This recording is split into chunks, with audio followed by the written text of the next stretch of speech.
श्रीगुरुभ्यो नमः हरि ओम् योऽन्तः प्रविश्य मम जन्मां सुप्तां सञ्जीवयत्यखिलशक्तिधरस्वधाम्ना पुण्यांश्च हस्तजनश्रवणत्वगादीन् प्राणान् नमो भगवते पुरुषाय तुभ्यम्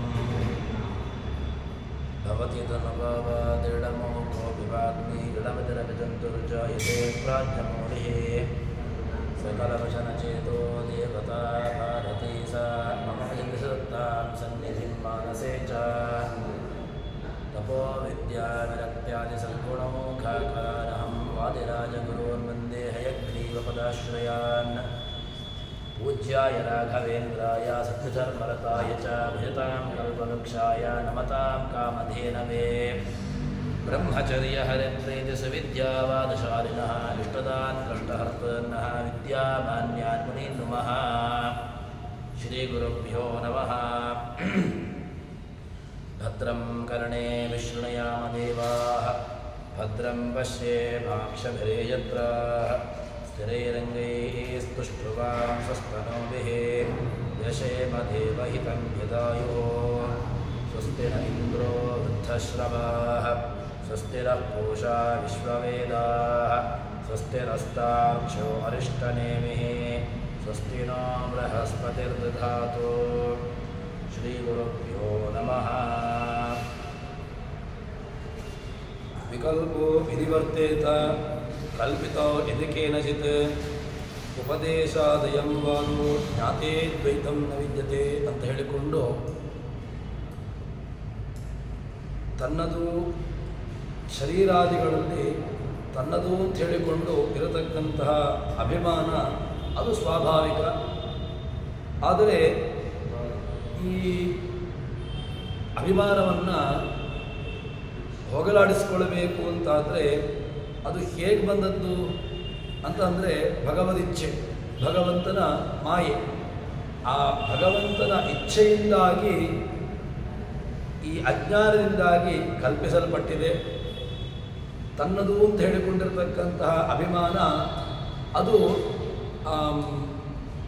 ಅಭಿಮಾನ ಅಂದರೆ ಈ ಅಸ್ವಾಭಾವಿಕ, ತನ್ನದು ಅಂತ ಹೇಳಿಕೊಂಡಿರತಕ್ಕಂತಹ ಒಂದು ಆ ಭ್ರಮೆಯಿಂದಾಗಿ ತಾನು ಅದನ್ನು ಕಲ್ಪನೆ ಮಾಡಿದ್ದಾನೆ. ಆದರೆ ಅದು ಆ ಭ್ರಮೆ ಹೋಗಬೇಕು ಅಂತಾದರೆ ಹೇಗೆ ಹೋಗ್ತದೆ ಅಂತಂದರೆ ಭಗವಂತನ ಅನುಗ್ರಹ. ಯಾವಾಗ ಭಗವಂತನ ಅನುಗ್ರಹವಾಗ್ತದೋ ಅಂತಹ ಅಂದರೆ ಸಜ್ಜನರ ಗುರುಪದೇಶ, ಯಾರು ಜ್ಞಾನಿಗಳಿದ್ದಾರೆ ಅವರ ಉಪದೇಶದಿಂದಾಗಿ ಆ ಅಜ್ಞಾನ ನಾಶವಾಗಿದೆ. ಅಜ್ಞಾನ ನಾಶವಾಯಿತು ಅಂತ ಹೇಳಿದರೆ ಮಿಥ್ಯಾಜ್ಞಾನ ಹೋಗ್ತದೆ. ಮಿಥ್ಯಾಜ್ಞಾನ ಹೋಯಿತು ಅಂತಾದರೆ ಮತ್ತೆ ಯಾವುದೇ ರೀತಿಯಾಗಿರತಕ್ಕಂತಹ ಬಂಧನಗಳಿಲ್ಲ ಅಂತ ಹೇಳ್ತಾರೆ. ಹೀಗೆ ಹೇಳಿದ ನಂತರ ಮುಂದಿನ ಭಾಗದಲ್ಲಿ ಹೇಳ್ತಾರೆ, ಸಾ ಸೋಯಮಾತ್ಮ ಅಧ್ಯಕ್ಷಂ ಓಂಕಾರ ಅಧಿಮಾತ್ರಂ ಪಾದ ಮಾತ್ರ ಅಕಾರ ಉಕಾರ ಮಕಾರ ಇತಿ ಜಾಗರಿತ ಸ್ಥಾನ ವೈಶ್ವಾನರ ಪ್ರಥಮ ಮಾತ್ರ ಆಪ್ತೆ ಆದಿಮತ್ವಾದ್ವ ಆಪ್ನೋತಿ ಹವೈ ಸರ್ವಾನ್ ಕಾಮಾನ್ ಆದಿಶ್ಚ ಭವತಿ ಯ ಏವಂ ವೇದ. ಹೇಳ್ತಾರೆ, ಸಹ ಅಯಂ ಆತ್ಮ ವರ್ತತೆ ಖಲು. ಯಾರು ಆ ಆತ್ಮ ಇದ್ದಾನಲ್ವ, ಆತ್ಮ ಅಂತ ಹೇಳಿದರೆ ಸ್ವಾಮಿ ಅಂತ ಹೇಳಿದರು. ಆ ಆತ್ಮ ಅಂತ ಅನಿಸಿಕೊಂಡಿರತಕ್ಕಂಥವನು ಅವನು ಎಂಥವನು? ಅಧ್ಯಕ್ಷ ಅಧಿಯಕ್ಷ ಅಂತ, ಎಲ್ಲ ಅಧಿಸ್ಥಿತ, ಎಲ್ಲ ಕಡೆಗಳಲ್ಲೂ ಕೂಡ ಇದ್ದುಕೊಂಡು ಪ್ರತಿಯೊಂದು ಕಡೆಗಳಲ್ಲೂ ಇದ್ದಾನೆ. ಒಂದೊಂದು ಕಡೆಗಳ ಅಧ್ಯಕ್ಷ ಅಂತ ಹೇಳ್ತಾನೆ. ಅವನು ಎಂಥವನು ಅಂತ ಕೇಳಿದರೆ ವಿಶ್ವಾದಿ 4 ರೂಪಗಳು, ವಿಶ್ವ, ತೈಜಸ, ಪ್ರಾಜ್ಞ, ತುರಿಯ. ಅದರಲ್ಲಿ ಸ ಅಯಂ ಆತ್ಮ ಅಧ್ಯಕ್ಷ ಓಂಕಾರ ಆದಿಮಾತ್ರಂ ಪಾದಮಾತ್ರ ಅಂತ ಹೇಳಿಕೊಂಡು ಆ ವಿಶ್ವಾದಿ 4 ರೂಪಗಳುಳ್ಳವನು. ಅವನು ಅವಿನಾಶಿ, ಯಾವುದೇ ರೀತಿಯಾಗಿರತಕ್ಕಂತಹ ವ್ಯವಸ್ಥೆ ಇಲ್ಲಾಗಿ ನಾಶ ಎಂಬುದಿಲ್ಲ ಅವನಿಗೆ ನಾಶ ಯಾವ ಕಾರಣಕ್ಕೂ ಇಲ್ಲ.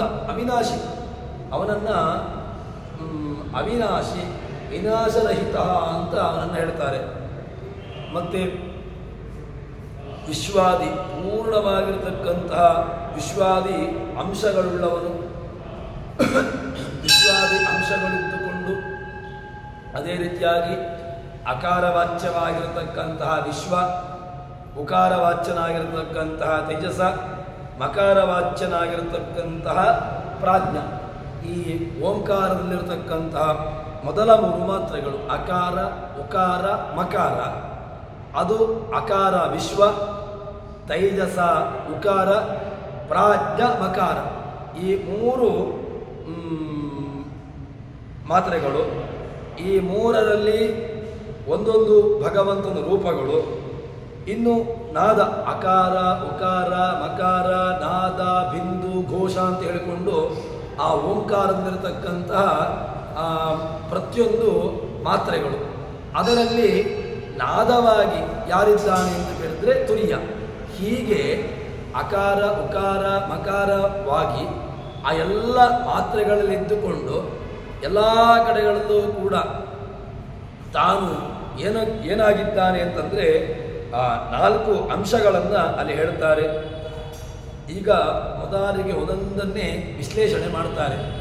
ಯಾವುದು ಎಲ್ಲಿರತಕ್ಕಂತಹ ರೂಪ, ಯಾವ ರೂಪದಲ್ಲಿ ಭಗವಂತನ ರೂಪಗಳಿದೆ ಎಂಬುದನ್ನು ಪ್ರತಿಯೊಂದನ್ನು ಕೂಡ ಅದನ್ನು ಹೇಳ್ತಾ ಬರ್ತಾರೆ.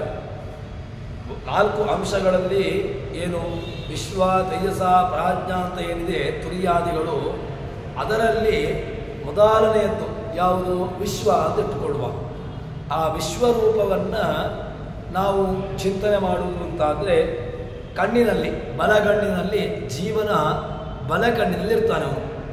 ಆ ಜೀವನ ಬಲಕಣ್ಣಿನಲ್ಲಿರ್ತಕ್ಕಂತಹ ಮೊದಲ ಅಂಶನಾಗಿರ್ತಕ್ಕಂತಹ ವಿಶ್ವ ಎಂಬಂತಹ ರೂಪ ಅವನು ಆ ಓಂಕಾರದ ಮೊದಲ ಅಕ್ಷರ ಯಾವುದು ಓಂ, ಆ ಅಕಾರ. ಅದು ಆ ಅಕಾರಕ್ಕೂ ವಿಶ್ವರೂಪಕ್ಕೂ ಅದರಲ್ಲಿ ನಾವು ಹೇಳ್ಬೋದು. ಅಂದರೆ ಅಕಾರವಾಚ್ಯನಾಗಿರ್ತಕ್ಕಂತಹ ರೂಪ ವಿಶ್ವರೂಪ ಅಂತ ಹೇಳ್ತಾರೆ. ಯಾಕೆ ಅಂತಂದರೆ ಜೀವನಿಗೆ ಅವನವನ ಯೋಗ್ಯತೆಗೆ ಅನುಸಾರವಾಗಿ ಭೋಗವಾಗಿರ್ತಕ್ಕಂತಹ ಈ ಜೀವನ ಭಗವಂತ ಆ ವಿಶ್ವರೂಪದಲ್ಲಿ, ಅಂದರೆ ಅಕಾರವಾಚನಾಗಿರತಕ್ಕಂತಹ ವಿಶ್ವರೂಪ ಜೀವನ ಬಲಗಣ್ಣಿನಲ್ಲಿದ್ದುಕೊಂಡು ಅವನ ಯೋಗ್ಯತಾನುಸಾರವಾಗಿ ಜೀವನಿಗೆ ಯಾವುದು ಯೋಗ್ಯತೆ ಇದೆ, ಜೀವನ ಯೋಗ್ಯತಾನುಸಾರವಾಗಿ ಭೋಗ್ಯವಾಗಿರ್ತಕ್ಕಂತಹ ವಿಷಯಗಳನ್ನು ಅಲ್ಲಿ ಕೊಡ್ತಾನೆ. ಇನ್ನು ಜೀವನು ಸುಷುಪ್ತ್ಯವಸ್ಥೆಯಿಂದ ಜಾಗೃತಾವಸ್ಥೆಗೆ ಬರುವಾಗ ಪ್ರಾಜ್ಞರೂಪ, ಸ್ವಪ್ನಾವಸ್ಥೆಯಿಂದಾಗಿ ಜಾಗೃತಾವಸ್ಥೆಗೆ ಬರುವಾಗ ತೈಜಸ ರೂಪ. ಈ 2 ಅವಸ್ಥೆಗಳಿಂದಾಗಿ ಮೊದಲನೇ ವ್ಯವಸ್ಥೆ ಏನು ಅಂತ ಕೇಳಿದ್ರೆ ಸುಪ್ತ್ಯವಸ್ಥೆಗೆ ಹೋಗಿರ್ತಾರೆ. ಸುಪ್ತ್ಯವಸ್ಥೆಗೆ ಹೋದಾಗ ಸುಪ್ತಿಯಿಂದ ಎದ್ದೇಳುವಾಗ, ಅಂದರೆ ಅವನು ಜಗತ್ತಿನ ಪ್ರಾಪಂಚಿಕವಾಗಿರತಕ್ಕಂತಹ ವ್ಯವಸ್ಥೆಗೆ ಅವನು ಎಚ್ಚರನಾಗುವಾಗ. ಇನ್ನು ಸ್ವಪ್ನಾವಸ್ಥೆಯಿಂದಾಗಿ ಜಾಗೃತಾವಸ್ಥೆಗೆ ಬರುವಾಗ ತೈಜಸ.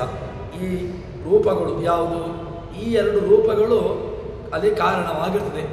ತೈಜಸ ರೂಪವೂ ಇರ್ತದೆ, ಅದೇ ರೀತಿಯಾಗಿ ಪ್ರಾಜ್ಞರೂಪ, ತೈಜಸ ಪ್ರಾಜ್ಞೆಯ ರೂಪಗಳು ಅಲ್ಲಿ ನಿಯಾಮಕವಾಗಿರ್ತದೆ ಅಂತ ಹೇಳ್ತಾರೆ. ತದನಂತರದಲ್ಲಿ ಅಕಾರವಾಚ್ಯನಾಗಿರತಕ್ಕಂತಹ ವಿಶ್ವನನ್ನು ನಾವು ಮೊದಲಿಗೆ ಉಪಾಸನೆ ಮಾಡಬೇಕು.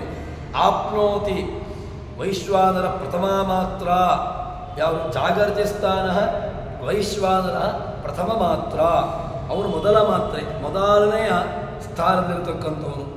ಅವನು ಎಂಥವನು ಅಂತ ಕೇಳಿದ್ರೆ ಆಪ್ತೇ ಆದಿಮತ್ವಾತ್, ಆಪ್ತಿ, ಅವನು ಆಪ್ತ. ಯಾಕೆ ಅಂತಂದರೆ ಆಪ್ನೋತಿ ಹವೈ ಸರ್ವಾನ್ ಕಾಮಾನ್ ಆದಿಷ್ಟ ಭವತಿ. ಆಪ್ತಿ ಎಲ್ಲವನ್ನೂ ಕೂಡ ಪಡ್ಕೊಳ್ತಾನಂತೆ ಜೀವ ಸಕಲ ವಿಧವಾಗಿರತಕ್ಕಂತಹ ಭೋಗಗಳನ್ನು ಹೊಂದುವಂತಹದ್ದು ಹೇಗೆ ಅಂತ ಕೇಳಿದರೆ ಈ ವಿಶ್ವನ ಉಪಾಸನೆ, ವಿಶ್ವನ ಉಪಾಸನೆಯಿಂದಾಗಿ ಯಾರು ವಿಶ್ವನಾಮಕನಾಗಿರ್ತಕ್ಕಂತಹ ಭಗವಂತನ ಉಪಾಸನೆಯನ್ನು ಚೆನ್ನಾಗಿ ಮಾಡ್ತಾನೆ ಅಂಥವನಿಗೆ ಮುಕ್ತಿಯೂ ಕೂಡ ಆಗ್ಬೋದು ಅಂತ ಹೇಳ್ತಾರೆ. ಮುಕ್ತಿ ಆಗುವಂತಹದ್ದು ಕೂಡ ಒಳ್ಳೆಯ ಮುಕ್ತಿ ಸಿಗಬೇಕು ಅಂತಾದರೂ ಕೂಡ ವಿಶ್ವನ ಉಪಾಸನೆ ಚೆನ್ನಾಗಿ ವಿಶ್ವನಾಮಕನಾಗಿರ್ತಕ್ಕಂತಹ ಭಗವಂತನ ಉಪಾಸನೆಯನ್ನು ಮಾಡಿದ್ರಿಂದಾಗಿ ಮುಕ್ತಿಗೂ ಕೂಡ ಅವನಿಗೆ ಸಿಗುವಂತಹ ಒಂದು ಲಭಿಸ್ತದೆ ಅಂತ ಹೇಳ್ತಾರೆ. ಹೀಗೆ ಆ ವಿಶ್ವನ ಉಪಾಸನೆಯಿಂದಾಗಿ ಅಷ್ಟು ದೊಡ್ಡ ಸ್ಥಾನವನ್ನು ಪಡ್ಕೊಳ್ತಾನೆ ಅಂತ ಹೇಳ್ತಾರೆ. ತದನಂತರದಲ್ಲಿ ಎಂಥವನು ಅದನ್ನು ಇನ್ನಷ್ಟು ಬೆಳೆಸ್ತಾರೆ. ಅಧಿಕಂ ಸರ್ವತಃ ಅವಿನಾಶಿ ಅಧ್ಯಕ್ಷರಂ ಅಂತ. ಯಾಕೆ ಎಲ್ಲರಿಗಿಂತಲೂ ಕೂಡ ಅಧ್ಯಕ್ಷಂ ಅಂತ ಒಂದು ಶಬ್ದವನ್ನು ಉಪನಿಷತ್ತು ಹೇಳಿದೆ. ಯಾಕೆ ಹೇಳಿದೆ ಅಂತ ಕೇಳಿದ್ರೆ, ಉತ್ತಮ ಅವಿನಾಶಿ, ಆದ್ದರಿಂದಾಗಿ ಅವನು ಅಧ್ಯಕ್ಷ. ಎರಡು ಕಾರಣಗಳಿಂದಾಗಿ ಅಧ್ಯಕ್ಷ ಅಂತ ಹೇಳ್ತಾರೆ. ಒಂದೇನು ಉತ್ತಮ, ಮತ್ತೊಂದು ಅವಿನಾಶಿ, ಅವನಿಗೆ ನಾಶ ಇಲ್ಲ, ಆದ್ದರಿಂದಾಗಿ ಅವನನ್ನು ಅಧ್ಯಕ್ಷ ಅಂತ ಹೇಳ್ತಾರೆ. ಇನ್ನೊಂದೇನು ಅಂತ ಕೇಳಿದ್ರೆ ಅಕ್ಷಿ, ಯಾರೋ ಬಲಗಣ್ಣಿನಲ್ಲಿ ಇರ್ತಾನೆ, ಅಧಿಅಕ್ಷ, ವಿಶ್ವಾದಿಗಳ ಅಂಶಗಳಲ್ಲಿದ್ದುಕೊಂಡು ಅವನು ಅಧ್ಯಕ್ಷ ಅಂತ ಅನಿಸಿಕೊಳ್ತಾನೆ. ಒಂದು ಕಾರಣ. ತದನಂತರದಲ್ಲಿ ಅಕಾರನಾಗಿರತಕ್ಕಂಥವನು, ಅವನು ವಿಶ್ವ ಎಂಬಂತಹ ಪರಮಾತ್ಮ, ವಿಶ್ವನಾಮಕನಾಗಿರ್ತಕ್ಕಂತಹ ಪರಮಾತ್ಮ ಅಕಾರ ವಾಚ್ಯನಾಗಿ ಅಕಾರದ ಅಂಶದಲ್ಲಿದ್ದಾನೆ. ಆದ್ದರಿಂದಾಗಿಯೂ ಕೂಡ ಅವನನ್ನು ಅಧ್ಯಕ್ಷ ಅಂತ ಹೇಳ್ತಾರೆ. ಚಕ್ಷುರಿಂದ್ರಿಯದಲ್ಲಿ ವೈಶ್ವಾನರನು ಇರ್ತಾನೆ, ಅದನ್ನು ಆ ಎಂಬಂತಹ ವರ್ಣದಿಂದಾಗಿ ಕರೆಯಲ್ಪಡ್ತಾನೆ. ಅದಕ್ಕೋಸ್ಕರವಾಗಿ ಅವನನ್ನು ಅಧ್ಯಕ್ಷ ಅಂತ ಹೇಳ್ತಾರೆ. ಇನ್ನು ಪ್ರಾಜ್ಞ ಮತ್ತು ತೈಜಸ, ಇದು ವಿಶ್ವನ ಅಭಿವ್ಯಕ್ತಿಗೆ, ವಿಶ್ವನಾಮಕನಾಗಿರ್ತಕ್ಕಂತಹ ಭಗವಂತನ ಅಭಿವ್ಯಕ್ತಿಗೆ ಕಾರಣವಾಗಿರುವುದರಿಂದಾಗಿ ನಿದ್ರಾವಸ್ಥೆಯಲ್ಲಿ ಪ್ರಾಜ್ಞನಲ್ಲಿ ಐಕ್ಯ ಹೊಂದಿರ್ತಾನೆ. ಜೀವನು ನಿದ್ರೆಯಿಂದ ಎದ್ದೇಳುವಾಗ ಪ್ರಾಜ್ಞನಿಂದ ಪ್ರತ್ಯೇಕನಾಗ್ತಾನೆ. ಈ ಎರಡು ಕಾರಣಗಳು, ಈ ಎರಡರಿಂದಾಗಿಯೂ ಕೂಡ ಏನಾಗ್ತದೆ ಅಂತ ಕೇಳಿದರೆ, ವಿಶ್ವನ ಅಭಿವ್ಯಕ್ತಿಗೆ ಯಾರು ಪ್ರಾಜ್ಞ ಮತ್ತು ತೈಜಸರು ಕಾರಣರಾಗಿರ್ತಾರೆ. ಅವರಿಬ್ಬರೂ ಕೂಡ ಆ ಭಗವಂತನ ಅನುಗ್ರಹ ಇದ್ದಾಗ ಅನುಗ್ರಹದಿಂದಾಗಿ ಅವರು ಎಲ್ಲ ರೀತಿಯಾಗಿರ್ತಕ್ಕಂತಹ ಒಂದು ನಮಗೆ ಭೋಗಗಳನ್ನು ಕೊಡ್ತಾರೆ ಎಂಬುದಾಗಿ ಹೇಳ್ತಾರೆ. ವಿಶ್ವ ಅವರ್ಣವಾಚ್ಯ ಅಂತಾಯಿತು. ಆದಿಷ್ಟಭವತಿ, ಎಲ್ಲದಕ್ಕೂ ಕೂಡ ಆದಿ. ಯಾಕೆ ಆದಿ? ಎಲ್ಲವೂ ಕೂಡ ಪ್ರಾರಂಭವಾಗುವುದು, ಮುಂದಕ್ಕೆ ಬರುವುದು ಎಲ್ಲಿಂದ ಅಂತ ಕೇಳಿದರೆ ವೇದದ ಓಂಕಾರದಿಂದಾಗಿ. ಈ ಓಂಕಾರದಿಂದಾಗಿ ಎಲ್ಲವೂ ಕೂಡ ಅದು ಹುಟ್ಟುವಂತಹದ್ದು. ಆ ಅಕಾರವಾಚ್ಯನಾಗಿರ್ತಕ್ಕಂತಹ ಭಗವಂತ ಎಲ್ಲ ವರ್ಣಗಳಿಗೂ ಕೂಡ ಅವನು ಕಾರಣನಾಗಿದ್ದಾನಲ್ವ, ಅಂದರೆ ಕಾರಣನಾಗಿದ್ದಾನೆ. ಅದರಿಂದಾಗಿ ಸಕಲಕ್ಕೂ ಕೂಡ ಕಾರಣತ್ವ ಯಾರಲ್ಲಿ ಉಂಟು ಅಂತ ಕೇಳಿದ್ರೆ, ಅವರ್ಣನಾಗಿರತಕ್ಕಂತಹ ಅಕಾರವಾಚ್ಯನಾಗಿರ್ತಕ್ಕಂತಹ ಭಗವಂತನಿಂದಾಗಿ ಎಲ್ಲ ವರ್ಣಗಳು ಅದು ಹುಟ್ಟಿರತಕ್ಕಂತಹದ್ದು ಎಂಬುದಾಗಿ ಹೇಳ್ತಾರೆ. ಹೀಗೆ ಆದಿಷ್ಟಭವತಿ, ಇಡೀ ಸಕಲ ಜಗತ್ತಿಗೆ ಆದಿಯಾಗಿ ಕಾರಣನಾಗಿರ್ತಾನೆ ಅಂತ ಹೇಳ್ತಾರೆ. ಅಷ್ಟು ಮಾತ್ರವಲ್ಲದೆ ಅವನನ್ನು ಉಪಾಸನೆ ಮಾಡಬೇಕು. ಎಲ್ಲವನ್ನೂ ಕೂಡ ಯಾಕೆ ನಾವು ಹೇಳುವಂತಹದ್ದು ಅಂತಂದರೆ, ಉಪಾಸನೆ ಇದು ಜೀವನ. ಈ ಎಲ್ಲ ಉಪಾಸನೆಗಳನ್ನು ಅಥವಾ ವಿಶ್ವನನ್ನು ಹೇಳಿದರು, ತೈಜಸನನ್ನು ಹೇಳಿದರು, ಪ್ರಾಜ್ಞನನ್ನು ಹೇಳಿದರು. ಯಾಕೆ ಹೇಳಿದ್ದು ಅಂತಂದರೆ, ನಮಗೆ ಅಂತಹ ವಿಶಿಷ್ಟವಾಗಿರತಕ್ಕಂತಹ ಭಗವಂತನ ಉಪಾಸನೆಯನ್ನು ಮಾಡುವುದಕ್ಕೋಸ್ಕರವಾಗಿ. ಆ ವಿಶಿಷ್ಟನಾಗಿರ್ತಕ್ಕಂತಹ ಭಗವಂತನ ಉಪಾಸನೆಯನ್ನು ಮಾಡಿದ್ರಿಂದಾಗಿ ಜೀವನಿಗೆ ಸಕಲ ವಿಧವಾಗಿರತಕ್ಕಂತಹ ಅನುಗ್ರಹವನ್ನು ಮಾಡ್ತಾನೆ ಎಂಬ ಉದ್ದೇಶದಿಂದಾಗಿ ನಮಗೆ ವಿಶ್ವನ ಮತ್ತು ತೈಜಸನೋ ಅಥವಾ ಪ್ರಾಜ್ಞ ಎಲ್ಲ ರೂಪಗಳನ್ನು ಕೂಡ ಹೇಳ್ತಾರೆ. ವಿಶ್ವ ಆದಿಯಾಗ್ತಾನೆ, ಆದಿಯಾಗಿರ್ತಕ್ಕಂಥವನನ್ನು ಉಪಾಸನೆ ಮಾಡಿದ್ರಿಂದಾಗಿ ನಮಗೆ ಮುಕ್ತಿಯೂ ಕೂಡ ಆಗ್ತದೆ. ಯಾಕೆ? ಮುಕ್ತಿಯನ್ನು ಕೂಡ ಆ ವಿಶ್ವನ ಅನುಗ್ರಹದಿಂದಾಗಿ ಪಡ್ಕೊಳ್ಳಬಹುದು ಅಂತ ಹೇಳ್ತಾರೆ. ಹೀಗೆ ವಿಶ್ವನ ಉಪಾಸನೆ ಎಂದು ಹೇಳಿದರು. ವಿಶ್ವನಾಮಕನಾಗಿರ್ತಕ್ಕಂತಹ ಭಗವಂತನ ಚಿಂತನೆಯನ್ನು ಈ ಅಕಾರ, ಉಕಾರ, ಮಕಾರ, ನಾದ ಇತ್ಯಾದಿಗಳಲ್ಲಿ ವಿಶ್ವ, ತೈಜಸ, ಪ್ರಾಜ್ಞ, ತುರಿಯ ಈ 4 ರೂಪಗಳನ್ನು ಉಪಾಸನೆ ಮಾಡಬೇಕು ಅಂತ ನಮಗೆ ಹೇಳಿಕೊಟ್ರು. ಅದಕ್ಕೋಸ್ಕರವಾಗಿ ಈ 4 ನಮಗೆ ಉಪನಿಷತ್ಕಾರರು ತಿಳಿಸಿಕೊಟ್ಟಿದ್ದಾರೆ. ತದನಂತರದಲ್ಲಿ 2ನೆಯ ವ್ಯವಸ್ಥೆಯನ್ನು ಭಗವದ್ ರೂಪವನ್ನು ಹೇಳ್ತಾರೆ. ಏನು? ಸ್ವಪ್ನಸ್ಥಾನಸ್ತೈಜಸ ಉಕಾರೋ ದ್ವಿತೀಯ ಮಾತ್ರ ಉತ್ಕರ್ಷಾತ್ ಉಭಯತ್ವಾತ್ ಉತ್ಕರ್ಷತಿ ಹವೈ ಜ್ಞಾನ ಸಂತತಿಂ ಸಮಾನಶ್ಚ ಭವತಿ ನಾಸ್ಯಾ ಬ್ರಹ್ಮವಿತ್ ಕುಲೆ ನಾ ಅಸ್ಯಾ ಬ್ರಹ್ಮವಿತ್ ಕುಲೆ ಭವತಿ ಯ ಏವಂ ವೇದ. ಒಳ್ಳೆಯ ಉಪನಿಷತ್ತಿನ ಚಿಂತನೆ. ಏನು ಹೇಳ್ತಾರೆ? ನಾವು ದೇವರನ್ನು, ಭಗವಂತನನ್ನು ಉಪಾಸನೆ ಮಾಡಿದ್ರಿಂದಾಗಿ ಯಾರು? ಸ್ವಪ್ನಸ್ಥಾನ ತೈಜಸ, ಜೀವನ ಕಂಠಸ್ಥಾನದಲ್ಲಿ ಯಾರಿರ್ತಾನೆ? ಭಗವಂತ ಎಲ್ಲಿರ್ತಾನೆ ಅಂತಂದರೆ ಕಂಠದೇಶದಲ್ಲಿ. ತೈಜಸರೂಪಿಯಾಗಿರ್ತಕ್ಕಂತಹ ಭಗವಂತ ಕಂಠಸ್ಥಾನದಲ್ಲಿರ್ತಾನೆ. ಆ ಕಂಠಸ್ಥಾನದಲ್ಲಿರ್ತಕ್ಕಂಥವ್ರು ಅಂದರೆ ನಾವು ಸ್ವಪ್ನಾವಸ್ಥೆಗೆ ಹೋಗುವಾಗ ಭಗವಂತ ಎಲ್ಲಿರ್ತಾನೆ? ಕಂಠಸ್ಥಾನದಲ್ಲಿದ್ದುಕೊಂಡು ಜೀವನಿಗೆ ಸ್ವಪ್ನವನ್ನು ತೋರಿಸಿಕೊಡ್ತಾನೆ ಅಂತ ಹೇಳ್ತಾರೆ. ಆ ಕಂಠದಲ್ಲಿ, ಜೀವನ ಕಂಠದಲ್ಲಿರ್ತಕ್ಕಂಥ ಭಗವಂತನ 2ನೆಯ ಅಂಶ ಅದು ತೈಜಸ. ಅದು ಓಂಕಾರದಲ್ಲಿರ್ತಕ್ಕಂತಹ 2ನೆಯದ್ದು ಯಾವುದು? ಉಕಾರ ಅಂತ ಹೇಳ್ತಾರೆ. ಈ ಅಕಾರ ಆಯಿತು, ಉಕಾರ ಆಯಿತು. ಈ ಉಕಾರ ಎಂಬಂತಹ ಮಾತ್ರೆ, ಈ ಉಕಾರದಿಂದಾಗಿ ವಾಚ್ಯನಾಗಿರ್ತಕ್ಕಂಥವನು ಯಾರು ಅಂತ ಕೇಳಿದ್ರೆ ಅವನು ಹೇಳುವಂತಹದ್ದು ಆ ತೈಜಸರೂಪಿ ಯಾರು? ವಿಶ್ವ ಆಯಿತು. ತೈಜಸರೂಪಿಯಾಗಿರ್ತಕ್ಕಂತಹ ಭಗವಂತ, ಅವನ ಸ್ಥಾನವನ್ನು ಹೇಳ್ತಾರೆ. ಈ ತೈಜಸರೂಪಿಯಾಗಿರ್ತಕ್ಕಂತಹ ಭಗವಂತನ ವ್ಯವಸ್ಥೆಯನ್ನು ಹೇಳಿಕೊಂಡು ಅವನು ಉಕಾರವಾಚ್ಯನಾಗಿರ್ತಕ್ಕಂತಹ ತೈಜಸ, ಅವನು ಜೀವಾತ್ಮನನ್ನು ಎಲ್ಲಿಂದ? ಎಚ್ಚರಾವಸ್ಥೆಯಿಂದಾಗಿ ಎಲ್ಲಿಂದ? ಸ್ವಪ್ನದ ಕಡೆಗೆ ಕರ್ಕೊಂಡು ಹೋಗ್ತಾನೆ. ಜೀವ ಸ್ವಪ್ನಕ್ಕೆ ಹೋಗಬೇಕು ಅಂತ ಅಂದರೆ ಸುಮ್ಮನೆ ಹೋಗ್ಲಿಕ್ಕಾಗೋದಿಲ್ಲ.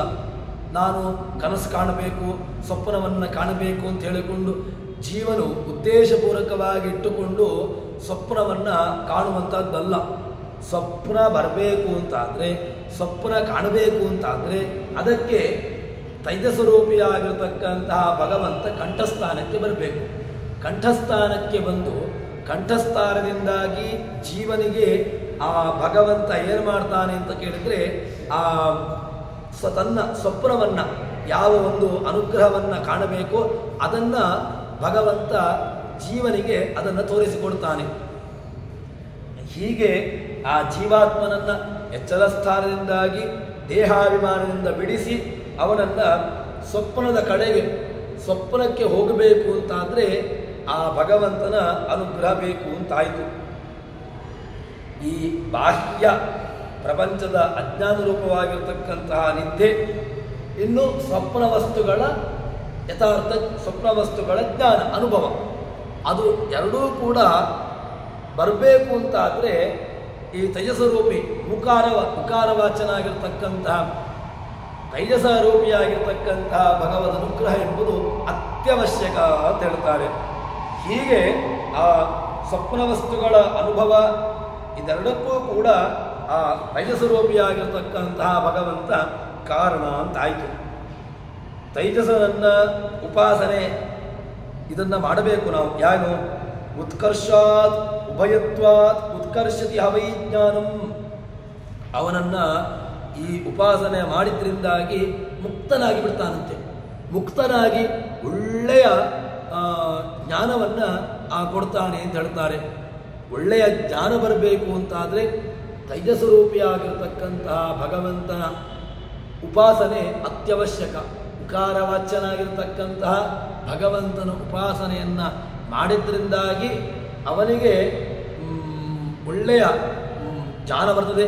ಜ್ಞಾನದ್ವಾರೇಣ ಜ್ಞಾನ ಬಂತು ಅಂತ ಹೇಳಿದರೆ ಮತ್ತೆ ಅವನಿಗೆ ಮೋಕ್ಷ ಎಂಬುದು ನಿಶ್ಚಿತ ಅಂತ ಹೇಳ್ತಾರೆ. ನಿತ್ಯ ಜ್ಞಾನ ಮುಕ್ತನಾದ ಮೇಲೆ ಮತ್ತೆ ಅವನಿಗೆ ಈ ಜಂಜಾಟ ಇಲ್ಲ. ಜಂಜಾಟಗಳು ಯಾವಾಗ ಅಂತ ಕೇಳಿದ್ರೆ ತನ್ನ ಈ ವ್ಯವಸ್ಥೆಯಲ್ಲಿ ಇದ್ದಾಗ, ಈ ಜೀವನ ಸಂಸಾರಾವಸ್ಥೆಯಲ್ಲಿದ್ದಾಗ ಅವನಿಗೆ ಎಲ್ಲ ಸಮಸ್ಯೆಗಳು.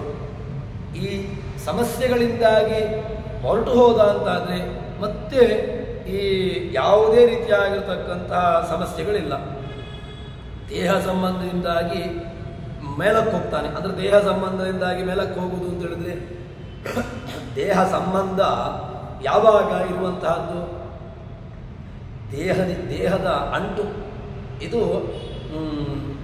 ಈ ಜೀವನಿಗೆ ಈ ದೇಹದ ಬಂಧನಗಳು ಎಲ್ಲಿಯ ತನಕ ಅಂತ ಕೇಳಿದ್ರೆ, ಎಲ್ಲ ಸರಪಳಿಗಳು ತನ್ನನ್ನು ಆವರಿಸಿಕೊಂಡಾಗ ದೇಹದ ಜಂಜಾಟ.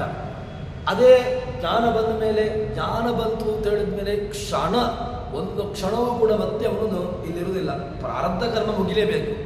ಪ್ರಾರಬ್ಧ ಕರ್ಮವನ್ನು ಮುಗಿಯದೆ ಮುಕ್ತಿಯನ್ನು ಹೋಗ್ಲಿಕ್ಕೆ ಸಾಧ್ಯ ಇಲ್ಲ. ಪ್ರಾರಬ್ಧ ಕರ್ಮ ಮುಗಿಯೋ ತನಕ ಮಾತ್ರ ಈ ಜಂಜಾಟದಲ್ಲಿ ತಾನಿರಲೇಬೇಕು ಎಂಬುದನ್ನು ಹೇಳ್ತಾರೆ. ದೇಹ ಬಂಧನದಿಂದಾಗಿ ಒಳ್ಳೆಯ ಜ್ಞಾನ ಬಂತು ಅಂತ ಹೇಳಿದರೆ ತಾನೂ ಕೂಡ ಮುಕ್ತರ ನಡುವೆ ಹೋಗಿ ಸೇರಿಕೊಳ್ತಾನೆ. ಮತ್ತೊಂದು, ಇಂತಹ ಒಳ್ಳೆಯ ಜ್ಞಾನಿ ಆಗಿದ್ದಾನೆ ಅಂತಾದರೆ ನಾ ಅಸ್ಯ ಅಬ್ರಹ್ಮವಿತ್ ಕುಲೇ ಭವತಿ. ಅಬ್ರಹ್ಮವಿತ್ ಯಾರು ಬ್ರಹ್ಮಜ್ಞಾನಿಯ ಅಲ್ವೋ ಅವನಲ್ಲಿ ಹುಟ್ಟೋದಿಲ್ವಂತೆ. ಯಾಕೆ? ಭಗವಂತ ಇಷ್ಟೆಲ್ಲ ಅನುಗ್ರಹವನ್ನು ಮಾಡಿದ ಮೇಲೆ ಅವನಿಗೆ ಮುಕ್ತಿ ಆಗಲಿಲ್ಲ ಅಂತ ಅಂದರೆ ಅದು ಯಾವುದೋ ಒಂದು ಪ್ರಾರಬ್ಧ ಕರ್ಮ. ಅದು ಭಗವಂತ ಏನು ಮಾಡ್ತಾನೆ ಅಂತ ಕೇಳಿದರೆ ಅವನನ್ನು ಒಳ್ಳೆಯ ಸ್ಥಾನದಲ್ಲಿ ಹುಟ್ಟುವಂತೆ ಮಾಡ್ತಾನೆ. ಒಳ್ಳೆಯ ಒಂದು ವ್ಯವಸ್ಥೆ, ಒಳ್ಳೆಯ ಒಂದು ಬ್ರಹ್ಮಜ್ಞಾನಿಯ ಮನೆಯಲ್ಲಿ ಒಳ್ಳೆಯ ಒಂದು ತಿಳ್ಕೊಂಡಿರ್ತಕ್ಕಂಥವನು, ಅಧ್ಯಯನಶೀಲನು ಯಾರಿರ್ತಾನೆ ಅಂಥವರಲ್ಲಿ ಹೋಗಿ ಹುಟ್ಟುವಂತೆ ಮಾಡ್ತಾನೆ. ಇದು ಹೇಗೆ ಅಂತ ಕೇಳಿದರೆ ಹೇಳ್ತಾರೆ, ಆ ಭಗವಂತನನ್ನು ಉಪಾಸನೆ ಮಾಡುವಂತಹ ಶೈಲಿ. ಯಾರು ಉಪಾಸನೆ ಮಾಡ್ತಾನೆ ಅಂತವನು ಅದು ಸಮಾನವಾಗಿ ತೈಜಸ್ವರೂಪಿಯಾಗಿರ್ತಕ್ಕಂತಹ ಭಗವಂತನನ್ನು ಉಪಾಸನೆ ಮಾಡ್ತಾನೆ, ಚೆನ್ನಾಗಿ ಉಪಾಸನೆ ಮಾಡ್ತಾನೆ. ಉಕಾರ ವಾಚನಾಗಿರ್ತಕ್ಕಂಥವನು ಅಂತ ಉಪಾಸನೆ ಮಾಡೋದು.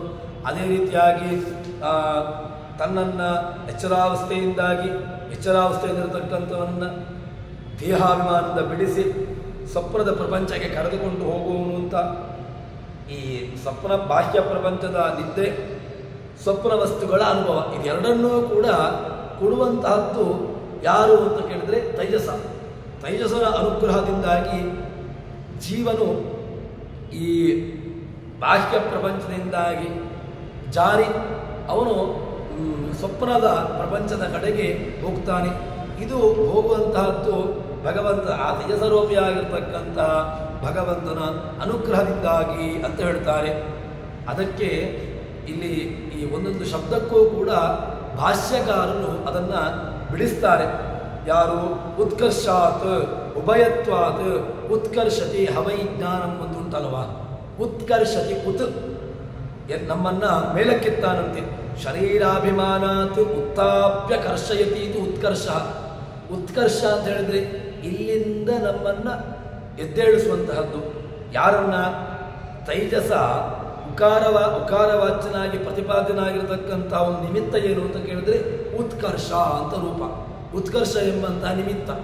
ಈ ನಿಮಿತ್ತ ಯಾಕೆ ಅಂತ ಕೇಳಿದ್ರೆ ಶರೀರಾಭಿಮಾನಾತ್ ಉತ್ಥಾಪ್ಯ, ನಾವು ಎಚ್ಚರಾವಸ್ಥೆಯಲ್ಲಿರ್ತೇವೆ. ಎಚ್ಚರಾವಸ್ಥೆಯಲ್ಲಿದ್ದಾಗ ಮಮೇದಂ ಶರೀರಂ ಮಮೇದಂ ಭವನಂ, ನನ್ನ ಭವನ ನನ್ನ ಮನೆ, ಮಮೇದಂ ನನ್ನದು ಎಂಬ ಜ್ಞಾನ ಇತ್ತು. ನನ್ನದು ನನ್ನ ಶರೀರ ಅಂತ ಏನು ಜ್ಞಾನ ಇತ್ತಲ್ವ, ಇದು ಹೋಗ್ತದೆ. ಯಾವಾಗ ಹೋಗ್ತದೆ ಅಂತ ಕೇಳಿದ್ರೆ, ಈ ಜೀವನು ಸ್ವಪ್ನದ ಕಡೆಗೆ ಜಾರಿದ ಅಂತ ಆದರೆ ಆವಾಗ ನನ್ನದು ಅಂತ ಭ್ರಮೆ ಇರಲಿಕ್ಕೆ ಸಾಧ್ಯವೇ ಇಲ್ಲ, ಇರೋದೇ ಇಲ್ಲ, ಅದು ಹೋಗಿಬಿಡ್ತದೆ. ಅದಕ್ಕೆ ಹೇಳ್ತಾರೆ, ಶರೀರ ತೈಜಸ ಉಕಾರ ಪ್ರತಿಪಾದ್ಯನಾಗಲಿಕ್ಕೆ ಯಾಕೆ ಅಂತ ಕೇಳಿದ್ರೆ ನಿಮಿತ್ತ ಏನು ಅಂತ ಕೇಳಿದ್ರೆ, ಶರೀರಾಭಿಮಾನದಿಂದಾಗಿ ನಮ್ಮನ್ನು ಬಿಡಿಸಿ ವಾಸನಾಮಯವಾಗಿರತಕ್ಕಂಥ ನಮಗೆ ಜ್ಞಾನ ಬರುವಂಥ ಸ್ವಪ್ನ ಪದಾರ್ಥಗಳ ಜ್ಞಾನ ಬರುವುದು ಯಾವಾಗ ಹೇಗೆ ಅಂತ ಕೇಳಿದ್ರೆ ವಾಸನ ಅಂತ ಹೇಳ್ತಾರೆ. ಆ ವಾಸನ ಎಂಬಂಥ ಒಂದು ನಿಮಿತ್ತ, ಆ ವಾಸನಾಮಯವಾಗಿರತಕ್ಕಂತಹ ನಿಮಿತ್ತ ಇದ್ದಾಗ, ವಾಸನಾ ಅಂತ ಒಂದು ಸಂಸ್ಕಾರಗಳಿದ್ದಾಗ ಅವನನ್ನು ಏನು ಮಾಡ್ತಾನೆ, ಸ್ವಪ್ನ ವಸ್ತುಗಳ ಕಡೆಗೆ ಅವನನ್ನು ಕರ್ಕೊಂಡು ಹೋಗ್ತಾನಂತೆ, ಜೀವನನ್ನು ಸೆಳೆದುಕೊಂಡು ಹೋಗ್ತಾನೆ. ಇದಕ್ಕೆ ಒಂದು ಉತ್ಕತ್ತಾಪ್ಯ ಕರ್ಷಯತಿ ನಿದ್ರಾ ವಿಷಯಾನುಭವಶ್ಚ ಅನೇನ ಕ್ರಿಯತೇತಿ ಉಭಯ ಎರಡನ್ನ ಹೇಳ್ತಾರೆ. ಒಂದು ಸ್ವಪ್ನ ವಸ್ತುಗಳ ಕಡೆಗೆ ಜೀವನನ್ನು ಕರೆದುಕೊಂಡು ಹೋಗುವನು, ಇನ್ನೊಂದು ಶರೀರಾಭಿಮಾನದಿಂದ ಬಿಡಿಸ್ತಕ್ಕಂಥವನು. ಇದೆರಡೂ ಕೂಡ ನಮಗೆ ಜೀವನಿಗೆ ಕೊಡ್ತಾನೆ ಅಂತ. ಎಲ್ಲ ಮನಸ್ಸನ್ನು ಬಿಟ್ಟು ಬೇರೆ ಇಂದ್ರಿಯಗಳಿಗೆ ವಿರಾಮ. ಯಾವ ಇಂದ್ರಿಯಗಳು ಕೂಡ ಕೆಲಸ ಮಾಡುವುದಿಲ್ಲ. ಏನು, ಕಣ್ಣು ಇಲ್ಲ, ಕಿವಿ, ಚಕ್ಷುರಿಂದ್ರಿಯ, ತ್ವಗಿಂದ್ರಿಯ, ಯಾವ ಇಂದ್ರಿಯಗಳಿಗೂ ಕೂಡ ಕಾರ್ಯ ಇರುವುದಿಲ್ಲ. ಯಾಕೆ, ಅವನಿಗೆ ಏನಾಗ್ತಾ ಉಂಟು ಅಂತಲೇ ಗೊತ್ತಾಗೋದಿಲ್ಲ. ಅದಕ್ಕೋಸ್ಕರವಾಗಿ ಆ ಇತರ ಇಂದ್ರಿಯಗಳಿಗೆ ವಿರಾಮ. ಇನ್ನು ಸ್ವಪ್ನ ವಿಷಯ ಮನಸ್ಸು ಅದು ಅದನ್ನು ಒಂದನ್ನು ಇರಿಸಿ ಅದಕ್ಕೆ ಒಂದೆರಡು ಮೂರನ್ನು ಎಚ್ಚರ ಇರಿಸ್ತಾನೆ. ಸ್ವರೂಪ ಜ್ಞಾನ ಬರ್ತದೆ, ಕಾಲಜ್ಞಾನ ಬರ್ತದೆ, ಮತ್ತು ಈ ಎಲ್ಲ ಕಾಲ ದೇಶ ಇದೆಲ್ಲದರ ಜ್ಞಾನವನ್ನು ಬರುವಂತೆ ಮಾಡ್ತಾನೆ. ಇದು ಬರುವಂತಹದ್ದು ಹೇಗೆ ಅಂತ ಕೇಳಿದರೆ ಆ ತೈಜಸ್ವರೂಪಿಯಾಗಿರ್ತಕ್ಕಂಥ ಭಗವಂತನ ಅನುಗ್ರಹ. ಅದರಲ್ಲಿ ಕೆಲವೊಂದನ್ನು ಭಗವಂತ ಏನು ಮಾಡ್ತಾನೆ, ಅವನಿಗೆ ಜ್ಞಾನ ಬರುವಂತೆ ಮಾಡ್ತಾನೆ. ಆ ಜ್ಞಾನವನ್ನು ಅದನ್ನು ಮರೆತು ಹೋಗುವಂತೆ ಮಾಡೋದಿಲ್ಲ. ಅದಕ್ಕೋಸ್ಕರವಾಗಿ ಮನಸ್ಸನ್ನು ಬಿಟ್ಟು ಉಳಿದಂತಹ ಇಂದ್ರಿಯಗಳು ಏನಿದೆ ಅದೆಲ್ಲ ಇಂದ್ರಿಯಗಳಿಗೂ ಕೂಡ ವಿರಾಮವನ್ನು ಕೊಟ್ಟು, ಅಂದರೆ ವಿರಾಮ ಅಂತ ಹೇಳಿದ್ರೆ ನಿದ್ರೆ. ಅವನಿಗೆ ಬಾಹ್ಯ ಪ್ರಪಂಚದಲ್ಲಿ ನಿದ್ರೆ, ಯಾವುದು ಏನಾಗ್ತಾ ಉಂಟು ಅಂತ ಗೊತ್ತಾಗುವುದಿಲ್ಲ. ಈ ನಿದ್ರೆಯನ್ನು ಕೊಟ್ಟು ಸ್ವಪ್ನ ವಿಷಯದ ಅನುಭವ. ತಾನು ಮಲಗಿದ ಮೇಲೆ ಕೆಲವು ಸಂದರ್ಭದಲ್ಲಿ ಸ್ವಪ್ನವನ್ನು ಕಾಣ್ತಾನೆ. ಆ ಸ್ವಪ್ನ ಹೇಗೆ ಬರ್ತದೆ ಅಂತ ಕೇಳಿದ್ರೆ, ಸ್ವಪ್ನ ಬರಬೇಕು ಅಂತಾದರೂ ಕೂಡ ಸುಮ್ಮನೆ ಬರೋದಿಲ್ಲ. ಆ ಸ್ವಪ್ನದ ವಿಷಯಾನುಭವ ಇದನ್ನು ಜೀವನಿಗೆ ಕೊಡ್ತಾನಲ್ವ, ಆ ಕೊಡುವಂತಹದ್ದು ತೈಜಸ್ವರೂಪಿಯಾಗಿರ್ತಕ್ಕಂತಹ ಭಗವಂತ ಅಂತ ಹೇಳ್ತಾರೆ. ಹೀಗೆ ಆ ಮುಕ್ತರಲ್ಲಿ ಮಧ್ಯದಲ್ಲಿರತಕ್ಕಂಥವನು ತೈಜಸ ಉಕಾರವಾಚ್ಯ, ಅವನು ಸಮಾನ ಅಂತ ಹೇಳ್ತಾರೆ. ಅಂದರೆ ಸಮಾನ ಅಂತ ಹೇಳಿದ್ರೆ ಮುಕ್ತರ ವ್ಯವಸ್ಥೆಗೆ ಹೋಗ್ತಾನೆ. ಮುಕ್ತಿಯವಸ್ಥೆಯಲ್ಲಿ ಯಾರಿದ್ದಾರೆ ಅಂತಹ ಜೀವರಾಶಿಗಳ ಮಧ್ಯೆಗೆ ತಾನೂ ಹೋಗಿ ಸೇರಿಕೊಳ್ತಾನೆ ಅಂತ. ಭಗವಂತನನ್ನು ಕಾಣಬೇಕು. ಭಗವಂತನನ್ನು ಕಾಣಬೇಕು ಅಂತ ಹೇಳಿದ್ರೆ ಅದು ಸುಮ್ಮನೆ ಬರತಕ್ಕಂತಹದ್ದಲ್ಲ.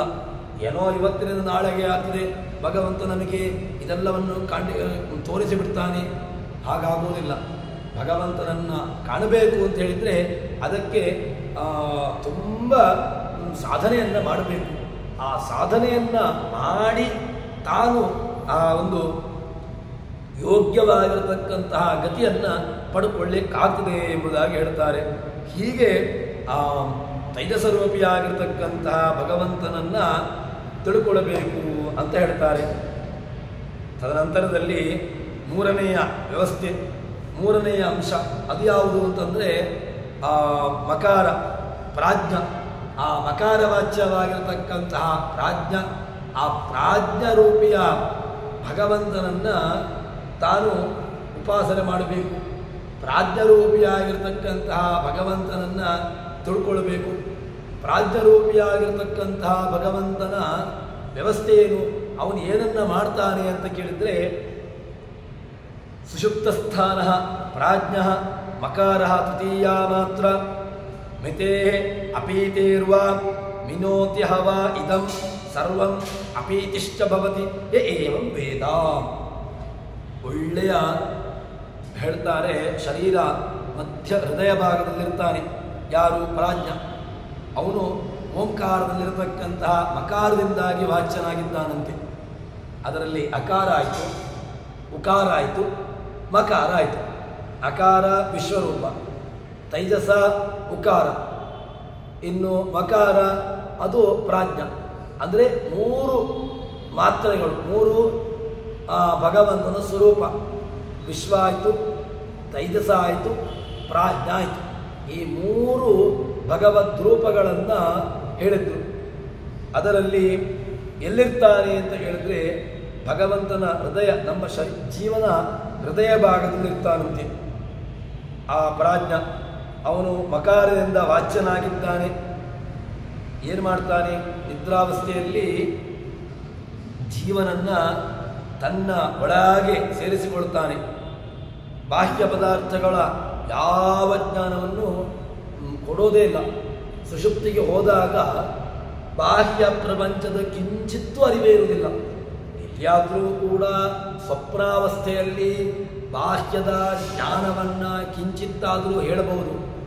ಆದರೆ ಸುಷುಪ್ತಿ ಸ್ಥಾನಕ್ಕೆ ಹೋಗಿರತಕ್ಕಂತಹ ಜೀವರಾಶಿಗೆ ಬಾಹ್ಯ ಪ್ರಪಂಚದ ಕಿಂಚಿತ್ತೂ ಜ್ಞಾನ ಇರಲಿಕ್ಕೆ ಸಾಧ್ಯ ಇಲ್ಲ.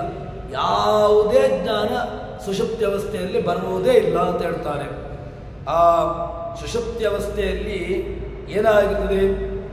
ಬಾಹ್ಯ ಪದಾರ್ಥಗಳ ಏನೂ ಜ್ಞಾನವೂ ಇರುವುದಿಲ್ಲ ಅವನಿಗೆ.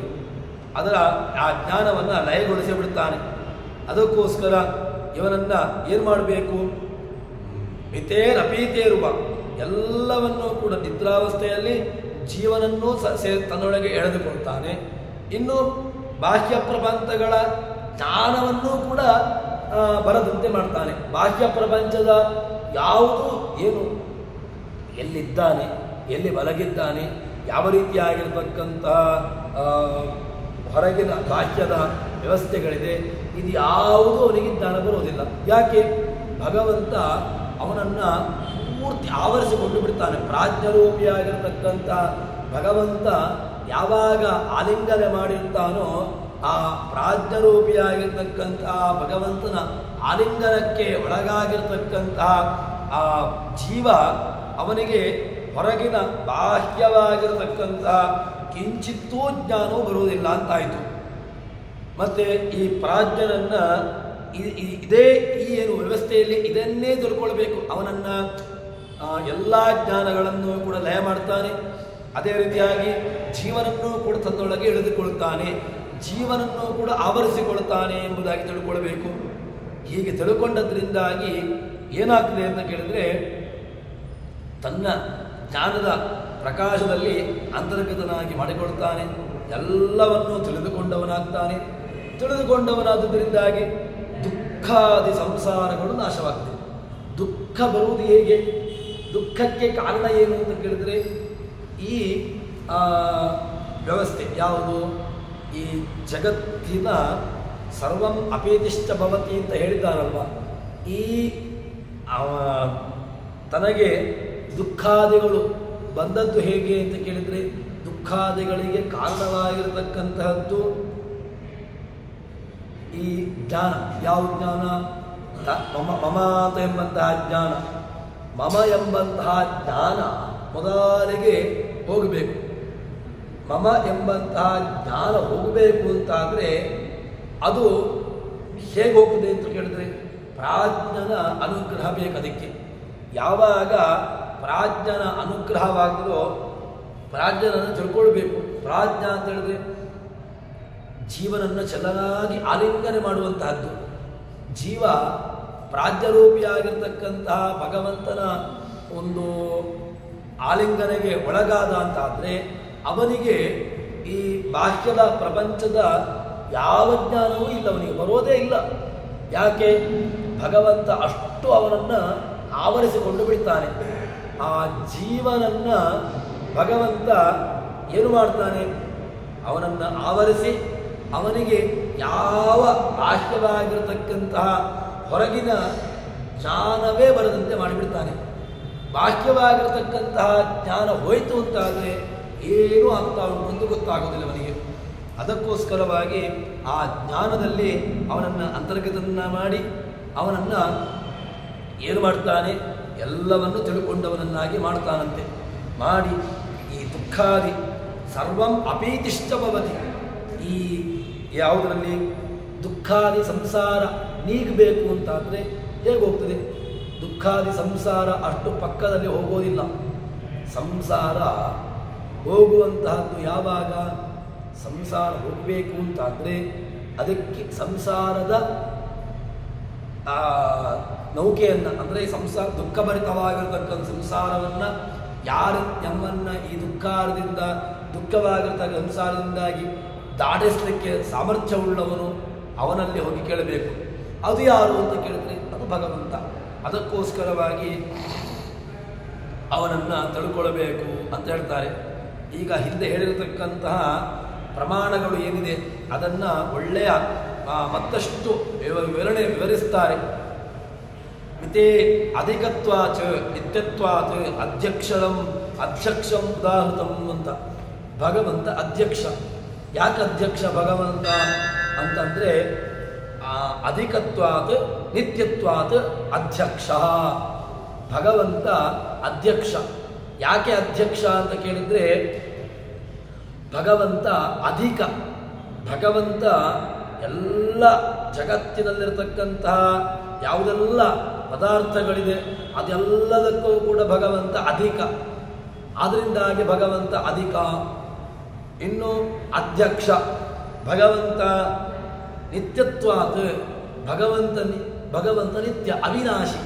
ಭಗವಂತನಿಗೆ ಯಾವ ಕಾಲಕ್ಕೂ ಕೂಡ ನಾಶ ಎಂಬುದಿಲ್ಲ. ಅದರಿಂದಾಗಿ ಭಗವಂತ ಅಧ್ಯಕ್ಷ ಅಂತಾಯಿತು. ಇನ್ನು ಏನ ಅಂಶಸ್ತಸ್ಯ ಸರ್ವೇಪಿ, ಅವನನ್ನು ಅಧ್ಯಕ್ಷ ಅಂತ ಹೇಳಿದ್ರಲ್ವ, ಎಲ್ಲ ರೂಪಗಳು ಅವನನ್ನು, ಒಂದೊಂದು ರೂಪಗಳಲ್ಲ, ಎಲ್ಲ ರೂಪಗಳು ಕೂಡ ಅವನದ್ದು. ವಿಶ್ವ, ತೇಜಸ, ಪ್ರಾಜ್ಞ ಎಲ್ಲ ರೂಪಗಳು ಕೂಡ ಅದು ಪೂರ್ಣ. ಅವನನ್ನು ಬ್ರಹ್ಮತರ್ಕ, ಇದನ್ನು ನಮಗೆ ಹಿಂದೆ ಹೇಳಿರ್ತಕ್ಕಂತಹ ಏನು ಅಂಶಗಳಿತ್ತು ಅದನ್ನು ಬ್ರಹ್ಮತರ್ಕ, ಆ ಪುರಾಣವು ಕೂಡ ಅದನ್ನು ವಿಶದ ಮಾಡಿದೆ, ವಿವರಿಸಿದೆ. ಭಗವಂತನನ್ನು ಸರ್ವೋತ್ತಮ, ಅವಿನಾಶಿ, ವಿಶ್ವಾದಿ ರೂಪಗಳು ಅಂಶಗಳುಳ್ಳವನು, ಅದರಿಂದ ಅಧ್ಯಕ್ಷ ಅಂತಾಯಿತು. ಇನ್ನು ಅವನ ಅಂಶಗಳಲ್ಲೂ ಕೂಡ ಪ್ರತಿಯೊಂದರಲ್ಲೂ ಕೂಡ ಅವನು ಪೂರ್ಣನಾದ್ರಿಂದಾಗಿಯೂ ಕೂಡ ಅವನನ್ನು ಅಧಿ ಅಂತ ಕರೀತಾರೆ. ಮತ್ತು ಅವನನ್ನು ಓಂಕಾರ ಅಂತ ಹೇಳಿದ್ದಾರೆ. ಅದರಲ್ಲಿ ಮೊದಲ ಅಕ್ಷರ ಓಂಕಾರದಲ್ಲಿರತಕ್ಕಂತಹ ಮೊದಲ ವರ್ಣ ಯಾವುದು? ಅ. ಅಕಾರದಿಂದಾಗಿ ಅಕಾರ, ಉಕಾರ, ಮಕಾರ, ನಾದ, ವಿಶ್ವ, ತೈಜಸ, ಪ್ರಾಜ್ಞ, ಈ ಮೂರು ರೂಪಗಳು. ಈ ಮೂರು ರೂಪಗಳಲ್ಲಿ ಮೊದಲ ರೂಪ ಯಾವುದು? ವಿಶ್ವ. ಅದು ಅಕಾರವಾಚ್ಯ. ಅಕಾರವಾಚ್ಯವಾಗಿರತಕ್ಕಂಥವನಿಗೆ ಏನು ಓಂಕಾರವಾಚ್ಯ ಮೊದಲ ಅಂಶನಾಗಿರ್ತಕ್ಕಂಥ ವಿಶ್ವ, ಅವನು ಏನು ಮಾಡ್ತಾನೆ? ಜೀವನಿಗೆ ವಿಷಯ ಪದಾರ್ಥಗಳ ಸಂಬಂಧ. ವಿಷಯ ಪದಾರ್ಥಗಳ ಸಂಬಂಧ ಹೇಗೆ? ವಿಷಯ ಪದಾರ್ಥಗಳ ಸಂಬಂಧ ಜೀವನಿಗೆ ಬರುವಂತಹದ್ದು ಆ ವಿಶ್ವನ ಅನುಗ್ರಹದಿಂದಾಗಿ. ವಿಶ್ವನ ಅನುಗ್ರಹ ಬಂತು ಅಂತ, ವಿಶ್ವನ ಅನುಗ್ರಹ ಇದ್ದರೆ ಮಾತ್ರ ಅವನಿಗೆ ಏನಾಗ್ತದೆ? ಆ ಹೊರಗಿನ ಬಾಹ್ಯವಾಗಿರ್ತಕ್ಕಂತಹ ಪ್ರಪಂಚ, ಹೊರಗಿನ ಲೌಕಿಕವಾಗಿರ್ತಕ್ಕಂತಹ ಪ್ರಪಂಚದ ಜ್ಞಾನ ಬರುವುದು ಹೇಗೆ ಅಂತ ಕೇಳಿದ್ರೆ ಆ ವಿಶ್ವನ ಅನುಗ್ರಹ. ವಿಶ್ವನ ಅನುಗ್ರಹ ಉಂಟು ಅಂತಾದರೆ ಅವನಿಗೆ ಬಾಹ್ಯವಾಗಿರ್ತಕ್ಕಂತಹ ಪ್ರಪಂಚದ ಜ್ಞಾನವನ್ನು ಹೇಳ್ತಾರೆ. ತದನಂತರದಲ್ಲಿ ಆ ಅಕಾರವಾಚ್ಯನಾಗಿದ್ದಾನೆ ಅಂತ ಹೇಳ್ತಾರೆ. ಇನ್ನು ಪ್ರಾಜ್ಞ, ತೈಜಸ, ಇವನು ಅತ್ಯಂತ ಅಭಿನ್ನ. ಯಾಕೆ? ಪ್ರಾಜ್ಞ ತೈಜಸ ರೂಪಗಳಿಂದ ಐಕ್ಯ ಹೊಂದಿ ಮತ್ತೆ ಅವನು ಹೊರಕ್ಕೆ ಬರ್ತಾನೆ. ಅದರಲ್ಲಿ ಒಂದು ರೂಪಗಳಿಂದಾಗಿ ಜ್ಞಾನವನ್ನು ತರಿಸಿಕೊಡ್ತಾನೆ, ಇನ್ನೊಂದು ರೂಪಗಳಿಂದಾಗಿ ಅವನಿಗೆ ಆ ಬಾಹ್ಯವಾಗಿರ್ತಕ್ಕಂತಹ ಪ್ರಪಂಚದಿಂದಾಗಿ ಅವನನ್ನು ಹೊರಕ್ಕೆ ಎಳ್ಕೊಂಡು ಬರ್ತಾನೆ. ಆದ್ದರಿಂದಾಗಿ ಅವನನ್ನು ಅಧಿ ಅಂತ ಕರೆದದ್ದು. ಹೀಗೆ ಭಗವಂತನನ್ನು ತಿಳ್ಕೊಳ್ಬೇಕು ಎಂಬುದಾಗಿ ನಮಗೆ ಉಪನಿಷತ್ತು ಹೇಳ್ತದೆ. ತದನಂತರದಲ್ಲಿ ಮುಂದಿನ ಇನ್ನಷ್ಟು ಆ ವಿಶ್ವ, ತೈಜಸ, ಪ್ರಾಜ್ಞ, ತುರಿಯ ಇದರ ಇನ್ನಷ್ಟು ವಿವರಣೆಗಳನ್ನು ಮುಂದಕ್ಕೆ ಸೇರಿದಾಗ ಅಂತ ಹೇಳುವಲ್ಲಿ ಹರಿಪ್ರಿಯತಾ ಶ್ರೀಕೃಷ್ಣಾರ್ಪಿತಮಸ್ತು.